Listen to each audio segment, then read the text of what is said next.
Good afternoon, everyone. My name is Sergeant Daniel Mills, and I am the Northwest Region Recruiter. So welcome to the AMA this afternoon. With me today is Constable Kaitlin Good. She's having trouble not laughing at me and my ridiculousness today. Like I said, my name is Dan Mills. I'm the Northwest Region Recruiter. Today we are going to be focusing on Northeast region, which feels a little weird to me because I'm usually really advocating for Northwest, but we're going to talk a lot about Northeast region today. I'll leave it with Kaitlin to give herself a brief introduction, maybe 15-minute introduction. Is that all I get, Sarge? That's all you get. Okay. So my name's Kaitlin Good. I'm a provincial constable with Northeast Region Recruitment. I've been a police officer for just over 15 years. Through those 15 years, I started in HSD down in Burlington, went up to Elliot Lake, worked 2 years up there, did about 7 years in Blind River, and I've been in Thessalon since I think it was early 2020. I'm currently stationed out of Thessalon doing a recruitment job right now.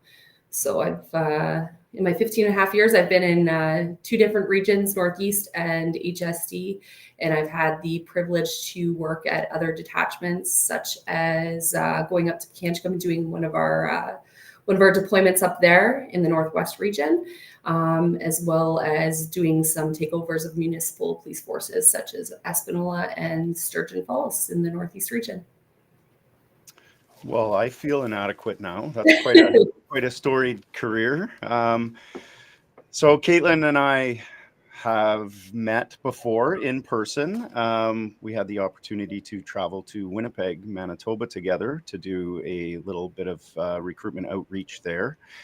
So it was a lovely week we got to spend together.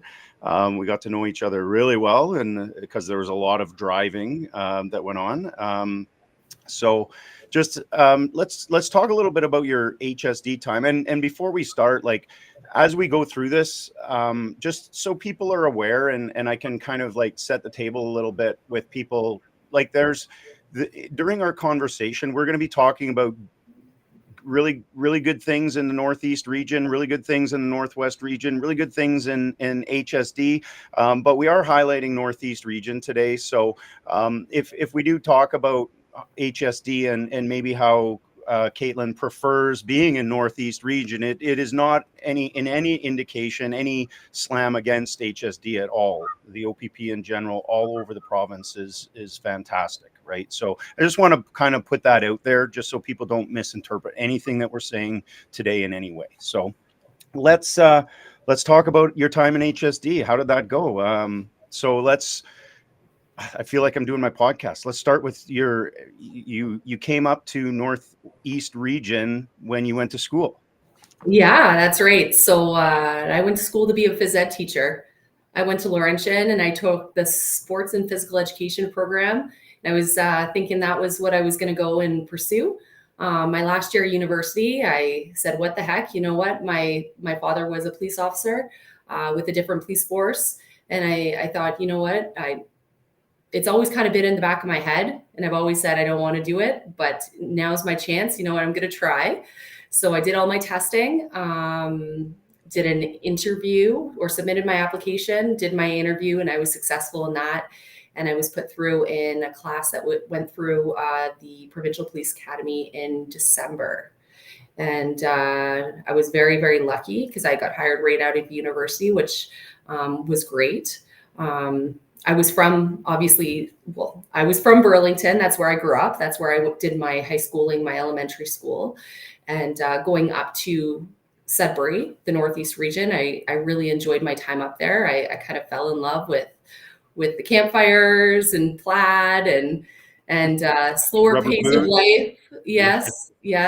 That's where I met my husband, and he was from Northeast region. So when I decided I wanted to be a police officer, I knew right away I was only going to apply to the OPP. I wasn't going to apply to a police force in Southern Ontario because my intentions were to move up to Northeast region.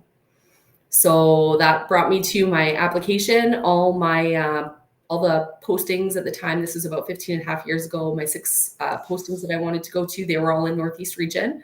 Uh, they sent me to the Burlington HSD detachment because they obviously saw where I was from originally, and they thought, you know what, we're going to put you there. So I went down there, and I had a great time. I had a really, really good group of officers that I worked with. I had a great platoon. It was nice working with multiple officers on my platoon. Sometimes there would be 5, sometimes there would be 7. We had a designated riot unit that might be working as well when we were working. So that brought us up to more officers. And I had fun down there on the QEW and the 403, getting stuck in traffic. And yeah, it was a great time. But I put my transfer in after my first year, and I passed my probation. And that brought me to the Northeast region, where I wanted to police from the beginning. So I can't even, it's just like I'm so unfamiliar with what it would be like to be a police officer on those major 400 series highways. Like, again, I'm a Northwest guy, been here my whole, like, I mean, 2-lane highway, easy to stop, turn around, chase a car, right? That's speeding. Like, Yeah. how do you do that in like multi lanes, right? Like there's so many different ways to do our job in this province, and everybody, like, and it depends on where you are, and you'll learn all that with the OPP. And how was the transition from HSD to Northeast? It was different. It was 100% different policing. I went from doing calls that were like collisions, and I'd never see that person ever again. Really, I wouldn't run into that person because most people commute down south. I wasn't knocking on doors of houses because I was strictly on the highway. So when I did transfer up to Elliot Lake, that was my first Northeast region detachment that I policed at. I almost needed a coach officer, I felt like, because it was a totally different job. I never knocked on doors. I really hadn't done much follow-up, and things are done at done differently at different detachments, let alone different regions within the OPP. So it was a big learning curve. It was great. Elliot Lake was an awesome place to learn. I totally suggest, if you're thinking about coming to Northeast, that's a great place for a first posting. It's a busy spot. You get a little bit of everything. You've got Highway 108 running through town, so you can do some highway stuff there. In town, you're dealing with everything. So you've got a population, I think it's at around 11,000. Don't hold me to that number, but somewhere around there. So there is a large population in that community, and it's just north of Highway 17, in between Sudbury and Sault Ste. Marie. And a lot of the people, the one thing I really enjoyed about that community is you go to a call and you ask the person where they moved from, because they're talking about how they came up from Southern Ontario. And the amount of people that I met from the Greater Toronto area that reside up there, that have retired up there, is ridiculous. There aren't a lot of people that are still living there that were from there. So it's crazy how retirement living has brought in all these people into the community, and you can build some good rapport with those people. And we had a great time up there. So how long were you in Elliot Lake before you made the move to Thessalon?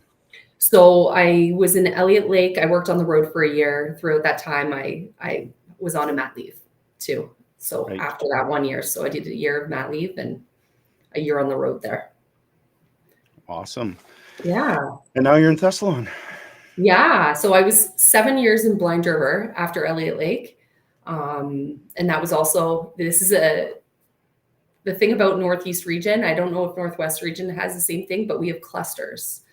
So the one that I'm in right now, it's called East Algoma. There's 3 detachments. There's Elliot Lake, Blind River, and Thessalon. When I first moved up, it was Elliot Lake that I policed in, and then I transferred after 2 years to Blind River. I did 7 years in Blind River, and that put me 2 years over my duration. So another thing that we can also talk about, I guess, Dan, is duration postings and Northeast region as well. So East Algoma, every detachment is a 5-year duration posting. So when you decide, when you take that job at one of those detachments, you're there for 5 years. You get paid a little extra once a year, just an incentive to live in these communities that are not as close to necessities, well, certain people's necessities, and things like Costco and like a Walmart. So we don't have Walmart, we don't have Costco. We've got smaller grocery stores. Elliot Lake has a few grocery stores that are pretty reasonable in price. Blind River and Thessalon are grocery stores. They're smaller, so they're not like a big center. And you're accessible to Sault Ste. Marie and Sudbury. Like, how far of a travel would that be to go to those larger centers? Sure. So where I am right now in Thessalon, I'm about an hour to Sault Ste. Marie. From Sudbury, I would say around 2 hours, give or take, to Sudbury. So Sudbury is, I would say, the major center in the Northeast region. And then Sault Ste. Marie has about 75,000 people in it. So it is a fairly major city. It is a border town. It has a steel plant, and it has a bridge that takes you over to Sault Ste. Marie, Michigan, which is great for just going to Detroit to see some hockey games, or going and seeing the Tigers play, or going to concerts. Excuse me, before we continue our conversation. So Mike is asking if the OPP would consider hiring a new officer in their mid-40s. Absolutely, Mike. We have officers in our process from 18 years to into their 50s. Actually, Kaitlin, I'm not sure if you knew this, but I am involved in a podcast, uniform recruitment podcast. Kind of a big deal, Sarge. It's like all I talked about on the drive to Winnipeg. I didn't make you listen to any episodes, though. Thanks. But one of our episodes is with an officer at Aurora Detachment named Nicola Morris, and she was in her 50s actually when she got hired by the OPP and went to OPC. So yes, Mike, absolutely, we would consider hiring somebody in their mid 40s. Another question. This one's directly to you, Kaitlin. How has it been being a woman in policing for the OPP? It's a great question. I know we have a lot going on for women in policing this year. It's the 50th anniversary of women in uniform with the OPP. So we're really highlighting that as much as we can. So Kaitlin, how is it being a woman in policing in the OPP? It's been great. I've had great support from family, friends, as well as coworkers. It all depends on where you're working when it comes to how many other females there are that are working with you. I've met some really close friends of mine through my career. I feel like being a woman in policing, it gives you a chance to do things that some people aren't able to do. An example of that would be sometimes people ask to speak to just a female. They feel comfortable just speaking to a female. They don't want to speak to a male. And that's one thing that obviously I can bring to the table. Again, the shifts that I've worked on, I'm trying to think, I don't think I've ever had, oh no, I've had one partner that was a female before. Other than that, it's just been the one time that I've had a female partner that I've worked with. But I have had no issues at all. I get respect from everyone I'm dealing with. I think it's how you talk to people. That's kind of the attitude that you get back from them. So I've been very, very lucky. I think, and I have no experience being a woman in policing in the OPP, but I've worked with like a lot of great people in this organization, and I have so much respect for the women in our organization and everything that they do and have done. And like, again, it's a progression, right? Like 50 years ago when women started policing in the OPP, they wore heels and carried a purse and wore a skirt, and like things have changed so much in society, and the OPP has changed right along with that, right? And I think we're a leader in that area, and again, I can't encourage women to apply and be involved in the OPP. We need more representation from women so that women have, officers that they can relate to. I think that's super important. So yeah, like please send in your applications. Yeah. And it doesn't matter. Like I'm a mother of 2 children. I have a husband that works as well. He's a teacher, and we make it work, right?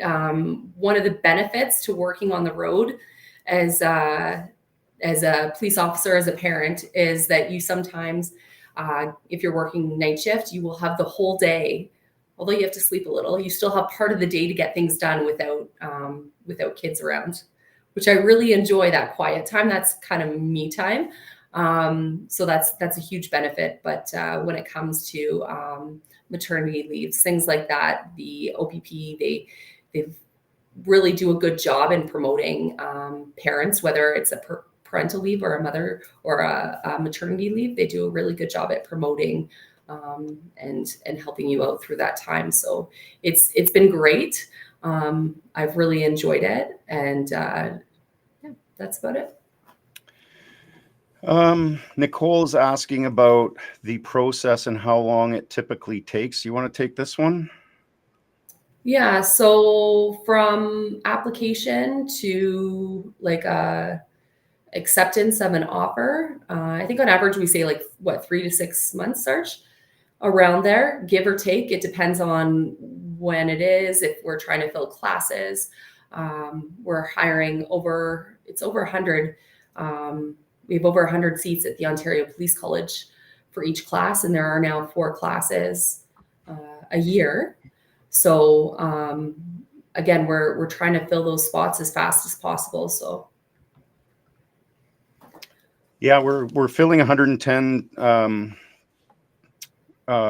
classes, 110 spots per class. So and 4 times a year, so 440 regular recruits as we go. And I'm looking for the document. Remember the document that we had, Kaitlin, for when we were in Winnipeg with the class dates? Yeah, I can get that. 1 second. I'm trying to find that on my. Oh, I have it on. So we have 4 intakes. I think there was one in February where recruits. So we have a provincial police academy start date. So there's one at the end of February. There's one coming up at the end of March, the end of May. And then we have one at the end of August. And that again is starting at the Provincial Police Academy, which is your week before you go to the Ontario Police College, before you start with them online. So those are the 4 intakes. So again, depending where your file is in the process, it kind of depends which class that you would be considered for if you're successful. So like, obviously, if you submit your application tomorrow, you're likely not going to be considered for the May class. You may be considered for the next class, right? Depending on how quickly we get through your file. Our own, just in response to questions about the portal and the application, if you could direct your question to uniformrecruitment@opp.ca, we can answer that question there. But I saw something about Ryan. So Ryan was asking about finding housing up north. Okay. So we don't find housing for our recruits, but we do have, in some locations, we do have what we call government housing. So like Moosonee, for example, Sioux Lookout, Pickle Lake, Armstrong, Chapeau might have had it at one time. I hope they still do, but yeah. So these are conversations that, like, if you do get hired, these are conversations that you should have with the detachment that you're going to. So I would usually recommend people, like if I was talking to Kaitlin, I would recommend to her, like she gets a job offer to go to Elliot Lake. I would say, you know what, here, maybe call the administrative line at Elliot Lake Detachment, explain that you're a new officer coming to the community and you'd like to talk to an officer about possibly getting some help finding accommodation. And most, if not all, officers are going to be willing to do whatever they can to help you find accommodation. Yeah, and absolutely. Another benefit to Northeast, and I know some of Northwest too, is that housing costs compared to the GTA are much lower. When I first moved up from Burlington, I was looking at houses down there, and they were skyrocketing at the time. I ended up buying a place on Lake Huron, and it was very, very affordable. We'll put it that way. It was long. It was probably 12 years ago now, but at the time it was about like $230,000. So there's many options. Housing prices, depending on where you're going, can be much more reasonable than the $1 million range in the GTA. And you do get paid a little extra to police in Northeast and Northwest if you're going to a duration posting. So that can help you out as well. Do you see any other ones there, Dan? Any other questions on the side? You want to? Daniel's asking, great name, by the way, is asking, what is the likelihood of being hired and staying within your community? No guarantees. I would always put it as my number. If you want to do that, I would always put it as my number one selection in your 6 preferred postings. But again, it depends, like as we get through your file, as we get to the end of your file and we're ready to offer you a position, it depends on what the operational needs and requirements are at that detachment at that time. So there's a few things that kind of can come into play there. So no guarantees. I was lucky enough. Well, I'm a bit of a different situation, but I do know people that do police in their home communities and have been successful in getting positions in their home communities. So it is something that does happen. But again, it depends on a few different variables. Harminder's asking what they can expect at the PPA in week 1 at OPC. Okay. So I know that you're going to have to for sure do your PIN test at one point. So make sure that you're ready for that. I know that you have to send in your shuttle run right when you apply online, and then just before you go. So just make sure that you're keeping up with it, and you're doing your PIN test, and you're able to achieve that 75%. Other things are they're going to be giving you your uniform. So you've sent in through the application process, they'll ask you to go to a tailor and get all your measurements done. You'll go to the quartermaster stores at the OPP headquarters, and they will give you your pants. They'll give you your shirts, your tie, your hats, everything, your vest. And everyone knows that that's your chance to get back to where you're staying and take selfies of yourself and send it to your whole family, right, Dan? That's your chance to selfies. do that. Selfies, So, first thing you do. Yeah. That wasn't a thing. I'm old, so that wasn't a thing when I got hired. But no such thing as selfies. Yeah, it's a lot of paperwork your first week. You're at the Provincial Police Academy. Again, they're going to make you do some physical fitness. They're going to get you all set up with everything that you need to go to the Ontario Police College. First aid still, I think, too. Do they do? I don't know if they're doing first aid anymore. It was only like 15 and a half years ago I was there. So yeah, I feel like they are. I've organized some of that training, so I think that's something they'll see too. Okay. Lizzie Bear is asking me if I've always worked in the North. Yes, Lizzie Bear, I sure have. I was actually thinking about that when, and welcome. I've seen Lizzie Bear on here before, so welcome back, Lizzie Bear. I was thinking about that when Kaitlin was telling her story, and how envious I actually was that she's had the opportunity to work in another region. I don't regret not working in another region, but I think about how much richer my policing experience might have been if I had that experience in another region to be able to, grow in, right? So I have been in the North. I'm not sure if I would choose to go to any other region because I love it here so much. Maybe Northeast. Yeah. Hey, sometimes I go to Northwest. Yeah. So I'm pretty established where I am. So again, once you start, like I have my kids, and I have a shared custody with my ex and different. So there's a lot of different factors there. So I doubt that I'll be going anywhere, but you never know. So Lucas is asking about volunteer experience before applying to the OPP. I'll just answer this one quick, if you don't mind, Kaitlin. Yeah, I would say, like, one of the responses I get when I ask people why they want to be a police officer, they usually tell me it's because they want to have a positive impact in their community, and they want to help out and make their community better. So I usually in my mind think then, okay, like, what are you doing now?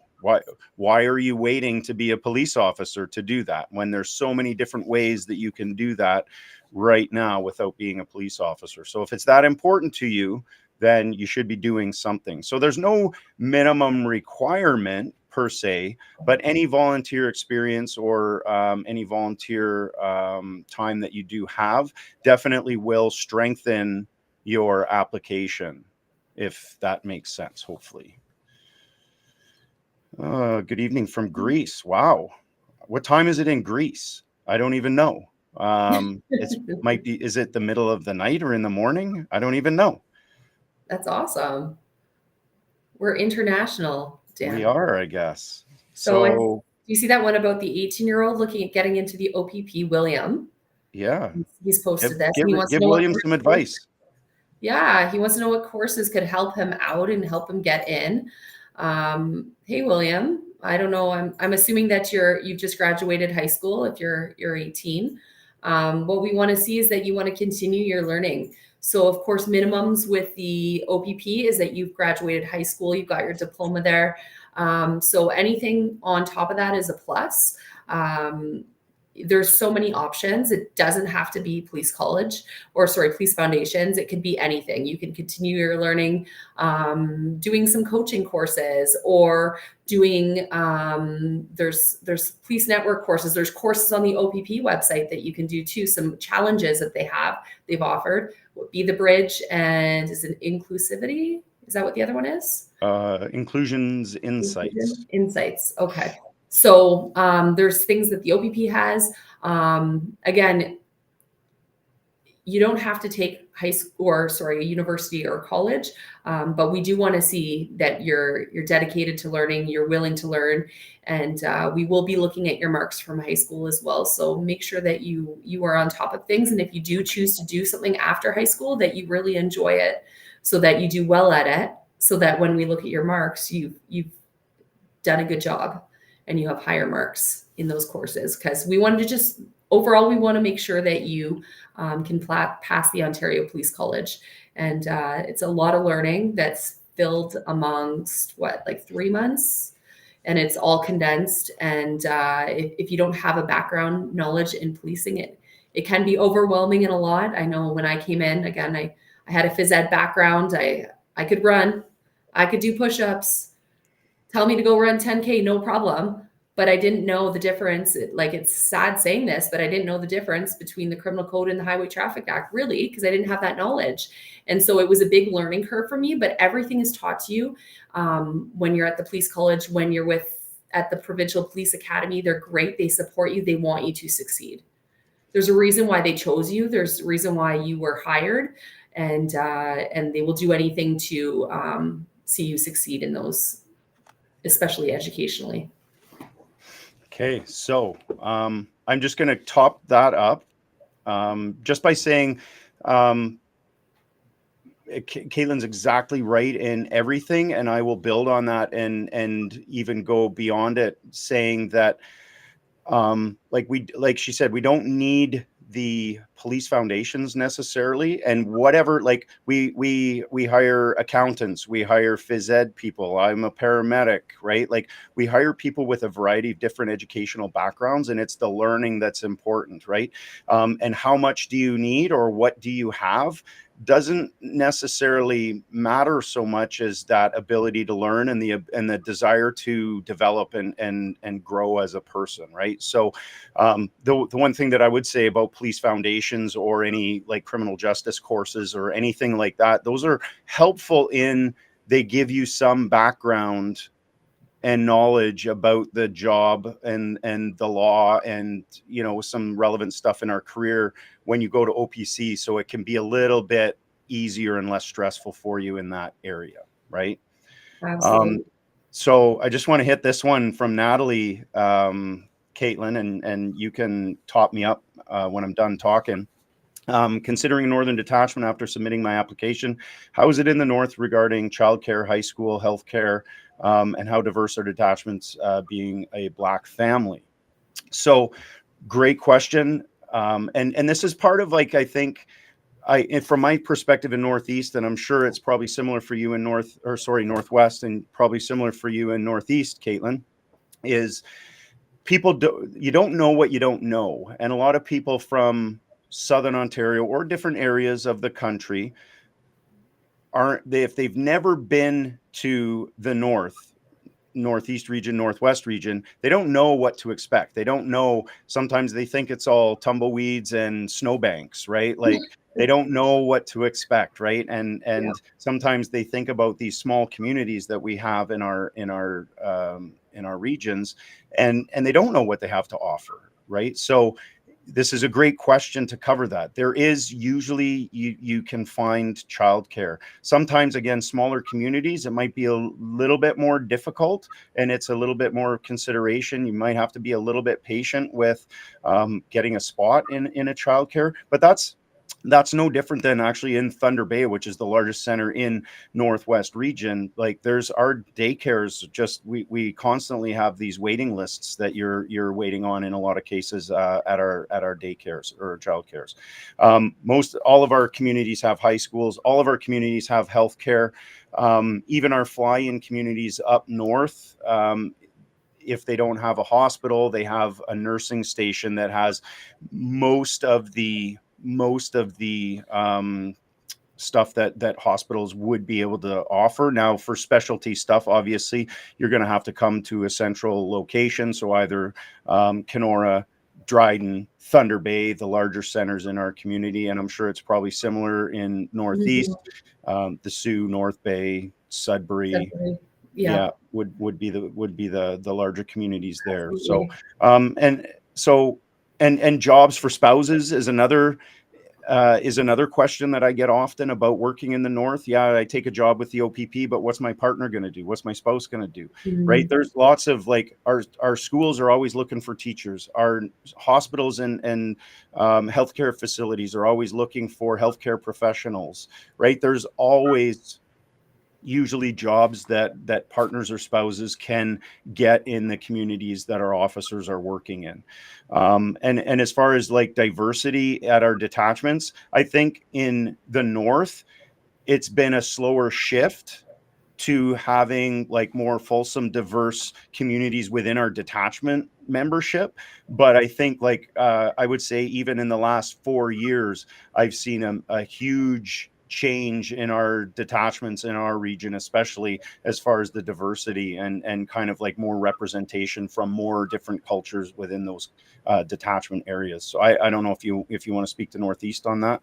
Yeah, for sure. So I think that, like you said, just touching on the diversity within the detachments and the communities as a whole, right?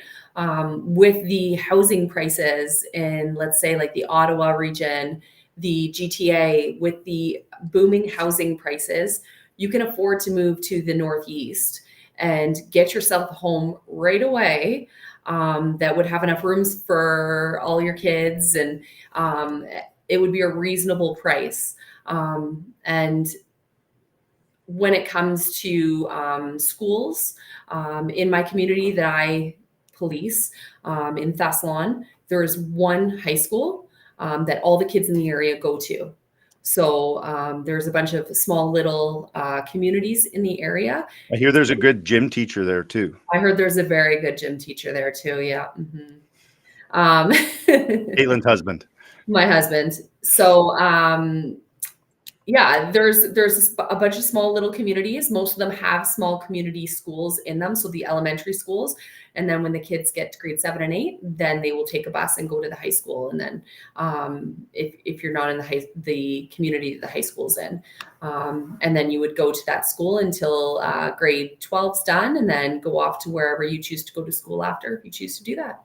So I think that that Northeast region, again, hospitals, doctors are hard to come by anywhere. Like, cities are very challenging to get a doctor, as well as smaller communities. The community that I live in, it's got a population of around 600 people that reside in it. I came from a community with a lot larger population, Burlington, Ontario. So that was kind of a culture shock. But you know what? To raise a family up in the Northeast region, I wouldn't change it. My kids have so many opportunities. Everyone knows everyone. When I'm policing, I'm driving down my street, my neighbors are stopping me and just want to chat with me.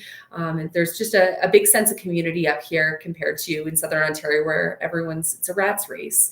And they're just, you might see them once on the highway and you'll never see them again. So it's just very different.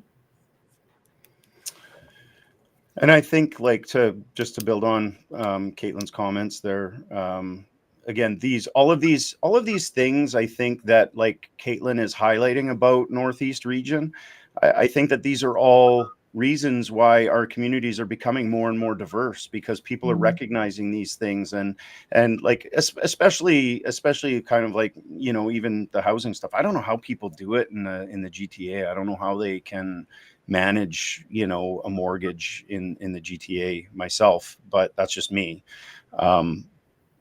But yeah, I think that just kind of like really encourages people from all diverse cultures to explore different opportunities in different areas of the province. So, which is wonderful. I think it's fantastic.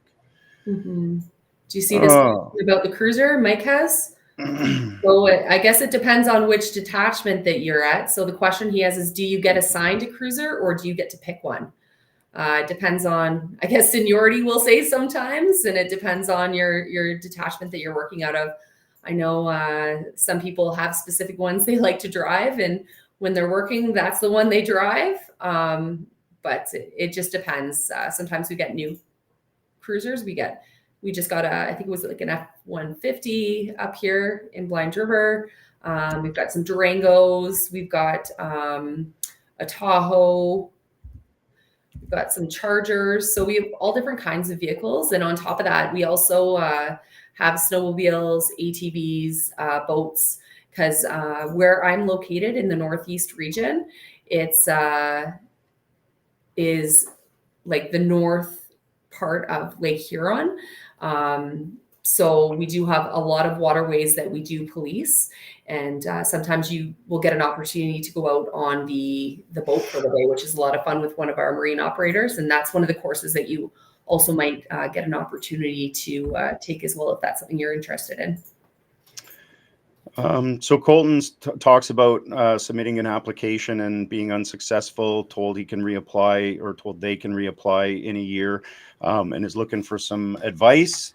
I would say to Colton or anybody who has been unsuccessful in our process, look at our 10 areas of assessment. I'm a huge advocate for this and personal growth and personal development. So look at our 10 areas of assessment and write notes about yourself in those areas of assessment, and really try to find out. And when you do that, you can usually see areas that you may need to develop in. And that's what I would do. And a lot of people ask, like, hey, where did I go wrong? And there's like, to kind of like maintain the integrity of our process, there's information that we can't share with people, unfortunately. And I get that, why you would want to know, because you want to grow and develop. I get that. But usually you can find the answers yourself by looking at our 10 areas of assessment, doing an honest self-evaluation in those areas of assessment. And you'll find areas probably that you could develop and grow in. So I would say, if you have that year, right, and you're still interested in the career, you still have some passion, you still want to be a member of the OPP, use that year to kind of like try to grow and develop in areas that you feel like you may need to develop in. That's usually my advice to people. How many years do you to patrol to apply special division? So Mandeep, I feel like you're asking, like, when you get hired, you have, usually we ask for 3 to 5 years of generalized policing experience before you can start to specialize in different units. So I think that's probably the answer to your question. So again, you need to learn to be a police officer before you can start to specialize and kind of learn how to do different specialty things within the organization, because you need that good base knowledge that a a solid police officer should have. I think that's the answer to your question. But but also I feel like, I don't know if it's like northern duration directed. So Mhm. again, if you're sometimes in our northern duration or our northern detachments, when you're asked to work in these northern detachments, there'll be a time frame that's attached to it, like say, I don't know, Atikokan's what we call a 4-year duration in Northwest region. So you would be expected to give 4 years in that community before you transferred to another community. Can we stop talking about Northwest, Sarge? Sorry. I know you can't help yourself. I see a question here from Fitzroy. It says, what's the difference in your day-to-day job as a police officer in HSD versus frontline? And I think that's a really good conversation and question that we need to have just regarding HSD. A typical calls that we would have would be collisions, traffic complaints. I'm trying to think, like pedestrians on the highway, debris on a highway, that kind of stuff. That would be a typical HSD call that I experienced, or people driving in the HOV lane with just one occupant, things like that people would call in. So you would get in, you would get out on the highway right away because of the fact that it's rush hour. The minute that you start your shift, whether it's 5 or 6 in the morning, you get out there and you go write some tickets, you deal with collisions, and it's busy until just before lunchtime. And then you can kind of take a break, go get a bite to eat, maybe get some water because you've been working all morning, and then get back out there after because rush hour starts again. So that's my experience with HSD, the way it was. And then also working with other police forces. So we were very lucky. We had Halton Regional Police, Hamilton Police. So we did have 2 police services that were kind of around us. That did help us if we had calls that say we're on an on-ramp, off-ramp. That was great. Just working with other police services. And frontline, we'll go with, I see that you've spoken about Rockwood, Fergus. So I'm thinking you're talking about the Wellington area. Great area for sure. That area was just north of where I policed when I was in Burlington. So we went up Highway 6 North and up to almost those bordering areas. So I'll just go with my experience up in Northeast region, which could be very similar. Calls for service would be domestic disputes, neighbor disputes. That's a huge thing. I find that in the Northeast region, that's a lot of people call police because they're having neighbor disputes, and that's something that we will deal with on a day-to-day basis. Calls from the schools, issues going on at the schools. And obviously more serious crimes. But when I come in, the thing I really love about my job, especially in the Northeast, is that when I come in, I get changed, I get dressed, I'm ready to go. But I don't feel as rushed as when I was in HSD. So when I came in HSD, it was like, get your stuff on, be ready 15, 20 minutes before your shift, be out there, have your cruiser ready, get on the road because the collisions are going to start coming in. Up here, it's kind of a slower pace of life. So you come in, you get your kid on, you're ready to go in case there is a call. You find out where the officers from night shift are, and you could go and relieve them if they're at a scene of, say, like a fire or a criminal investigation that they're doing. You would go and relieve them and help them out, or you just start working on your paperwork. You look at your emails. You have some time to kind of get into your job. It's not always as high paced and go. So another thing is the difference with the amount of people that you work with. In Burlington, we had zones. So there was like zone 1, 2, 3, 4, different zones, different areas of the highway. You'd be responsible for a certain zone every day. It would change so that you weren't stuck with the busy zone every day. Whereas up here in the Northeast region, in the detachments I've been at, everyone goes and helps out at everything. Sure, in Thessalon, there's sometimes you're working with one other person. That's very common. As my platoon in Thessalon, it was me and my partner. And sometimes you're lucky to have a sergeant that works with you. But if anything does come in, anything big, you have backup from the neighboring detachments. So that's something to also think about as well. So blind driver would come from about half an hour away, come back us up if they heard we were going to a pretty serious call. And sure, it takes a little bit of time, but you play smart and safe. And the goal every day is to go home at the end of the day and go home to your family. So we're just a big family up here. We are, and I think that's a really great comment, Kaitlin. Like, and I know that that's the case in Northwest Region. Like, and I think it's the OPP in general. Like, you and I had never met, and it's very, like, our trip to Winnipeg was like very comfortable and relaxed and easy because we we just have that camaraderie from being members of the OPP and being police officers in the same organization. I think it's, when you say it's like a big family, it really kind of is, you know. And it's more, every detachment is kind of, every shift is kind of like its own family. Every detachment is kind of like its own family. Every region is kind of like its own family. And then the organization as a whole is kind of like its own family. So well said. So at the police academy, do recruits leave on the weekends? Yeah, if they can. Most, I think Northwest Region recruits tend to leave less on the weekend because it's the travel is so far, obviously. But we have to talk about also, if you do choose to leave, my understanding is that the OPP helps you in covering, or if you choose to stay, the OPP will help covering the cost for food when you're there. So the OPP will pay for your meals on the weekend if you do choose to stay, because the cafeteria at the Ontario Police College, at least when I went, was not open on the weekends to serve food. So you were expected, you had to go into town and go get food if you wanted something to eat for breakfast, lunch, and dinner. But the OPP does pay you back for that. Yeah. Somebody had an auxiliary question. Zach's asking if interviews are the same for the auxiliary program compared to our regular recruits. They are not the same, but they are similar.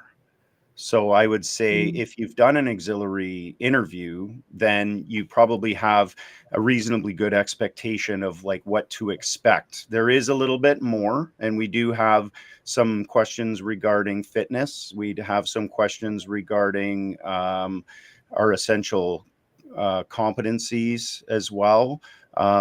So those are the tell me about a time when type of questions. So those are things that, you know, maybe a little bit different, but it is similar, I would say.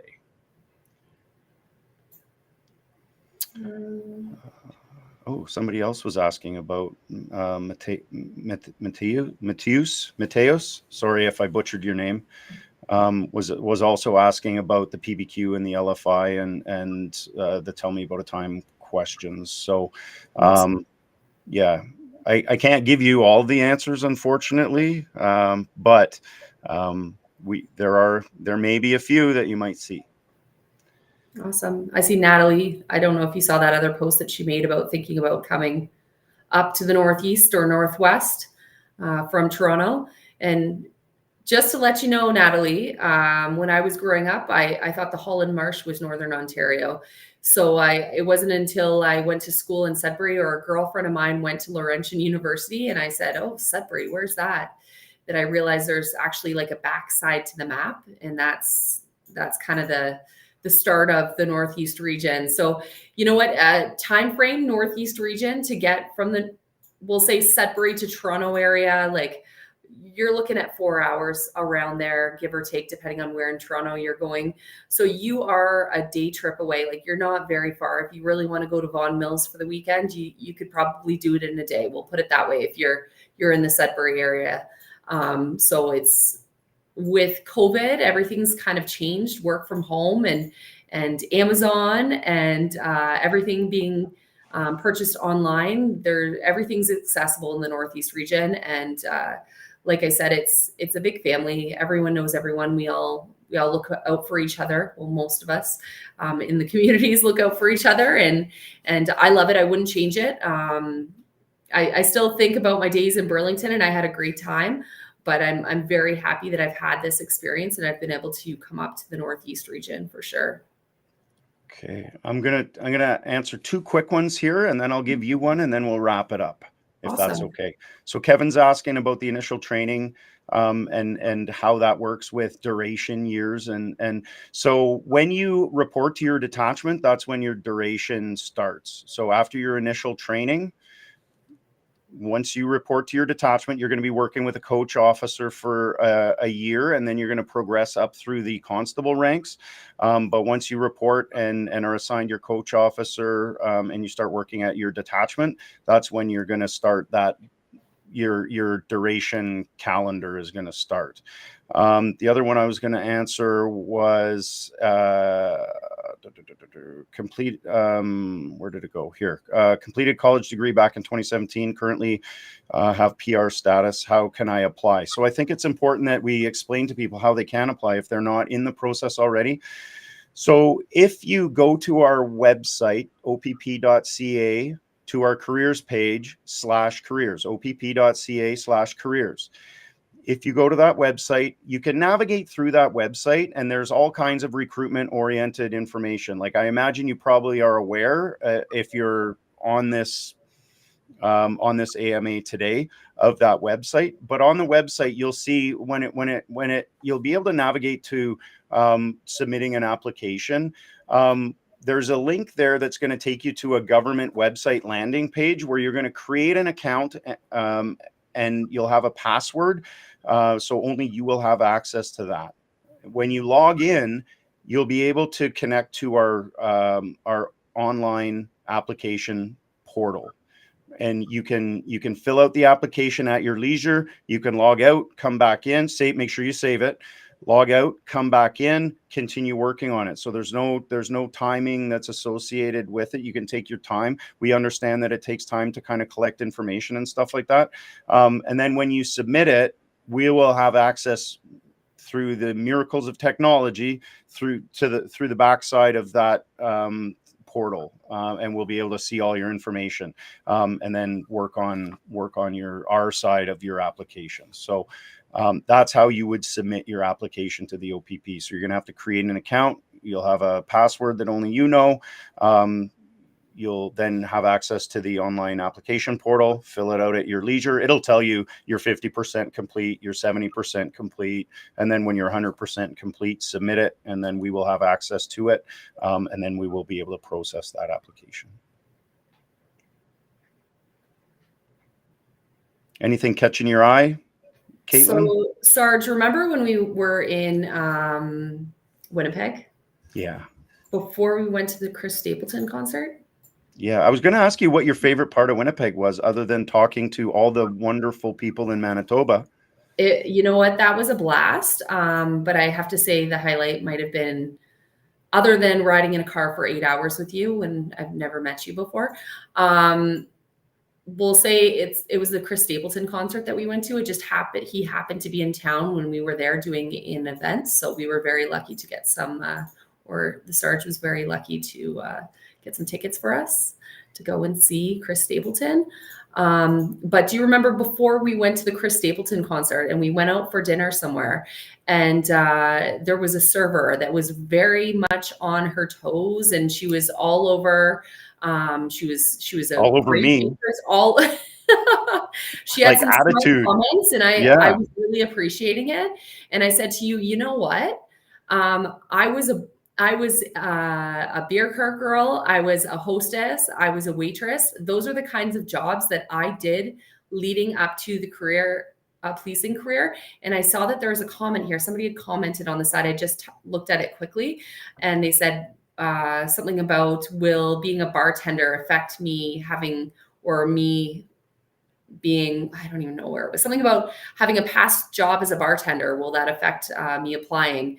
I think that's a great job to have prior to applying to the OPP. You're dealing with people that may be intoxicated, hopefully not, because you're not over-serving them. You're able to identify if they're intoxicated. So there's so many skills. You're dealing with people on a regular basis, high-paced, I guess, job. And I think that we need to bring that to light that, you know what, you don't need to have a security job to apply to be a police officer. You don't need those experiences. You just need to be able to talk to people. That's the most important thing, is having those communication skills, because that is our job these days, is being able to communicate with people and figuring out a way how to, if they are unable to communicate with you. Whether it's maybe sometimes they don't speak your language, figuring out a way to communicate with them effectively. And people in high stress situations too. So I think that's just one thing I had to mention that I thought about, was our bartender friend or She was lovely. She was, yeah. She was great. So if she's on here, thank you. She gave me a lot of attitude, which was, I appreciate it. I thought it was like, it was friendly attitude. So it was really great. And to build on what Kaitlin was just saying, like, we talk about transferable skills, we talk about special skills, and a lot of people don't give themselves enough credit for the special skills that they do have. And I would say anyone in the service industry has a lot of special skills and a lot of transferable skills in, like Kaitlin said, like communication, right? You're developing that every day. Mitigating uncomfortable situations, de-escalation, again, identifying intoxication, different things like that, and even dealing with people with mental illness a lot of times in some of these service industry types of jobs. You're exposed to that type of stuff, so absolutely a benefit. So don't sell yourself short on the different things that you've done or experiences that you've had in your life, because I guarantee you they've given you something that you can apply to a career with the OPP in Northeast region. And maybe Northwest. Northeast. All right. So we're going to wrap it up. This is the part I hate the most, just because I love all the questions. They're great. And I wish we had time to get to every question. So again, I apologize from the bottom of my heart if we didn't actually get to your question. I do apologize, but keep popping onto these sessions and keep asking those questions, and somebody will answer them. Kaitlin, thanks again for joining me. No problem. Great. Yes, it was nice seeing you again. And hey, Lisa, I like your comment. Chris Stapleton is awesome. Chris Stapleton is awesome. With that, thanks everybody for your time. Appreciate your interest in the OPP. Take care, and let's get those applications in.